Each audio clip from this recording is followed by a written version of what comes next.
छोटा भोलू साइकिल वाले अंकल से कॉटन कैंडी लेकर अपने घर जा रहा था कि पेड़ पर बैठे हुए कालू कौवे की नजर उस पर जाती है। ये क्या होगा? ये तो ऐसे है जैसे रुई होती है। हो सकता है ये कोई खाने वाली चीज हो। बच्चा छोटा है, छीन लेता हूँ। ये सोचकर कालू कौवा तुरंत छोटे बच्चे पर झपटता है और उसके हाथ से कॉटन कैंडी छीनकर जंगल की तरफ भाग जाता है। अब कालू उसे खाने से डर रहा था। उसे डर था कि कहीं ये कोई जहरीली चीज ही न हो। कौवा कॉटन कैंडी लेकर अपने दोस्तों के पास जाता है। हाँ कालू भैया, ये तो कॉटन कैंडी है। आपको ये कहाँ से मिली है? ये तो बहुत स्वादिष्ट और मीठी होती है। मैं भी खाऊंगा ये कॉटन कैंडी। हम सब मिलकर खाते हैं। फिर वो सब मिलकर कॉटन कैंडी खाते हैं और सब अपने अपने घरों को चले जाते हैं। घर जाकर कालू कौवा अपनी पत्नी गोरी को कॉटन कैंडी के बारे में बताता है। वो बहुत स्वादिष्ट थी। मैंने पहले इतनी स्वादिष्ट कोई चीज नहीं खाई। कालू, मैं भी खाऊंगी। तुम मेरे लिए क्यों नहीं लाए वो कॉटन कैंडी? हम कल चिड़िया के पास जाएंगे। चिड़िया को पता है कि हमें को मिलेगी। दूसरे दिन कालू कौवा और उसकी पत्नी चिड़िया के पास जाते हैं। मिट्ठू और कबूतर भी चिड़िया के पास बैठे हुए थे। चिड़िया, आप सबने अकेले अकेले ही कॉटन कैंडी खा ली। मैं भी खाऊंगी। मैंने भी नहीं खाई। मैं भी खाऊंगा कॉटन कैंडी।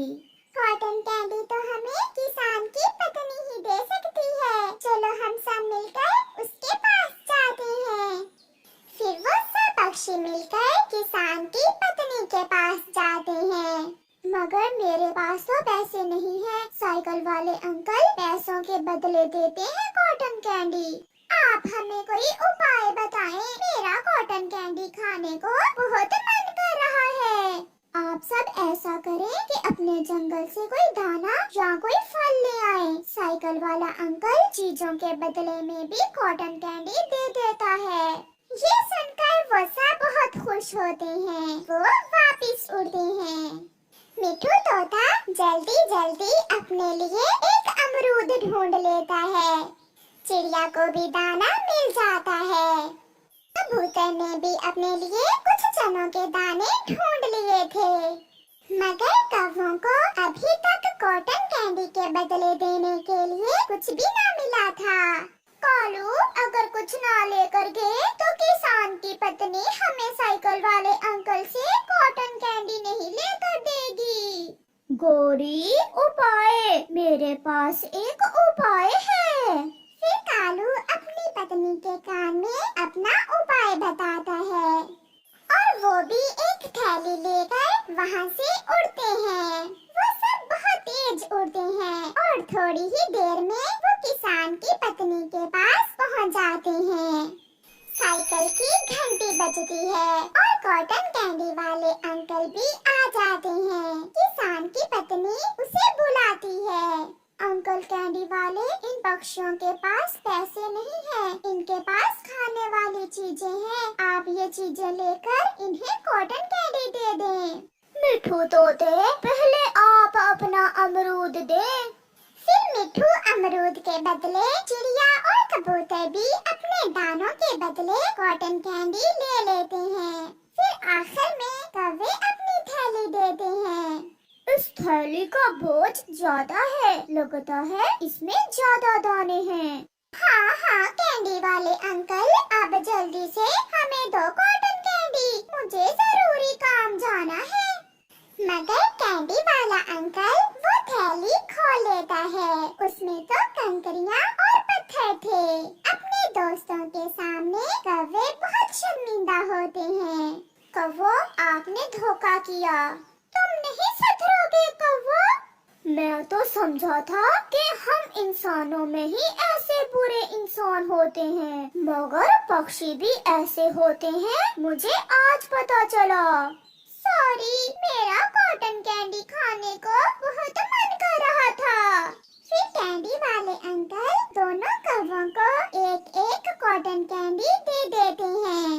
जैसे तुम पक्षियों में कुछ बुरे और कुछ अच्छे होते हैं, ऐसे ही हम इंसान भी सब एक जैसे नहीं होते। आप ये कॉटन कैंडी फ्री में ले जाएं। फिर पक्षी खुशी खुशी वापस जंगल चले जाते हैं। किसान की पत्नी ने दूध ठंडा होने के लिए पेड़ की छांव में रखा हुआ था।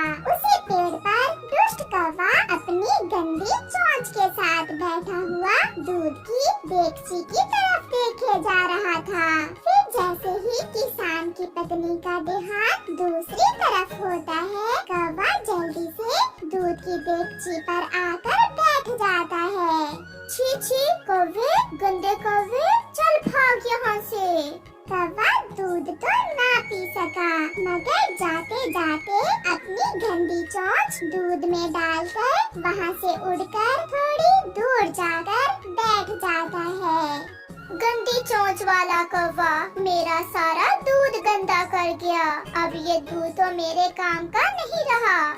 फिर किसान की पत्नी सारा दूध अपने घर के बाहर गिरा देती है। यही तो मैं चाहता था। मैं बहुत सियाना हूँ, कोई मुझ जैसा नहीं है। किसान की पत्नी जब दूध गिराकर अंदर चली जाती है, तो कौवा वहाँ जाकर जमीन से दूध पीने लगता है। वो पेट भर के दूध पीता है और वहाँ से उड़ जाता है। मैं सबसे अक्लमंद हूँ। मुझे तो भोजन की खोज में मारे मारे भी नहीं फिरना पड़ता। मैं तो इंसानों से भोजन लेता हूँ, इंसानों से। कौवा जाकर कीकर के पेड़ पर बैठ जाता है।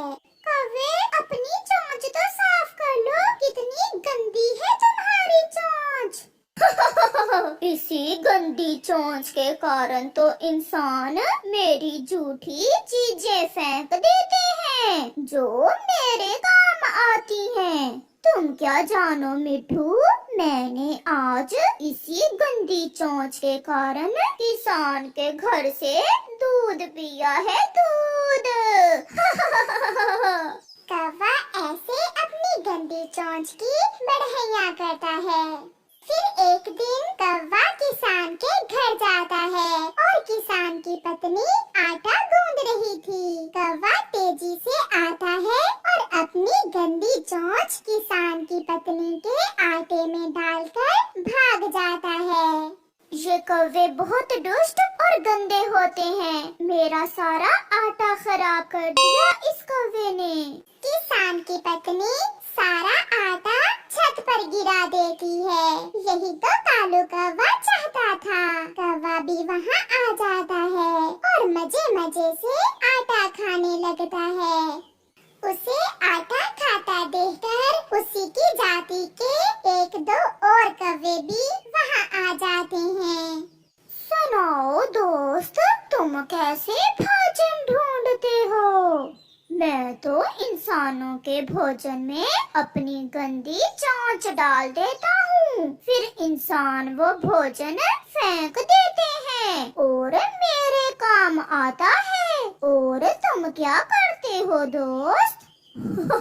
मैं तो छोटे बच्चों से भोजन छीन लेता हूँ और वो मेरा कुछ भी नहीं बिगाड़ पाते। फिर वो कौवे किसान की छत से आटा खाते हैं और भाग जाते हैं।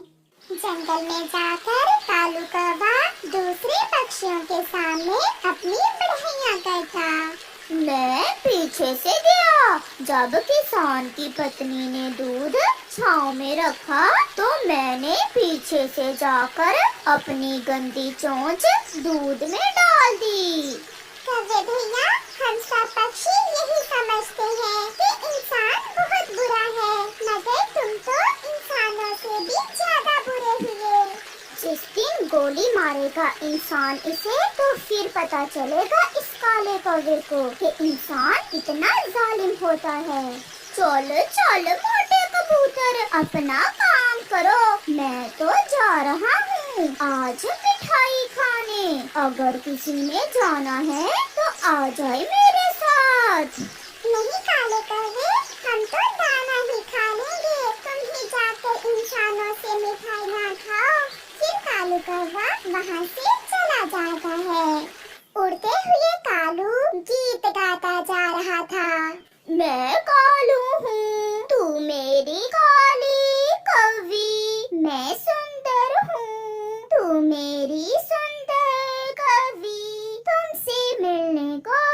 मन करता है। ऐसे गाने गाते कालू कौवा बाऊजी की मिठाई की दुकान पर पहुंच जाता है। तरह तरह की मिठाइयाँ देखकर कालू कौवे के मुंह में पानी आ जाता है। बाऊजी तो बहुत कंजूस इंसान था, वो तो अपने बच्चों को मिठाई खाने ना देता। एक कौवा बाऊजी की मिठाई कैसे खा सकता था? मिठाई शीशे के फ्रेम में रखी हुई थी। कौवा एक कोने से रास्ता देकर अंदर घुस जाता है। काला कौवा मेरी मिठाई खाता है, मैं अभी तुम्हें बताता हूँ। बाऊजी पीछे से जाकर शीशे की खिड़की बंद कर देता है। कौवा दूसरी तरफ भागता है, मगर सामने शीशे से टकराकर गिर जाता है। वो जिधर भी जाता वो शीशे से टकरा जाता। वो फंस चुका था। आज उसे पता चला था कि इंसान उससे भी ज्यादा सियाना है। फिर बाऊजी कौवे को पकड़कर बाहर निकाल लेता है और एक डंडे से कौवे की खूब पिटाई करता है। अब कौवे की टाएं दूर दूर तक जा रही थी। उसकी जाति के कौवे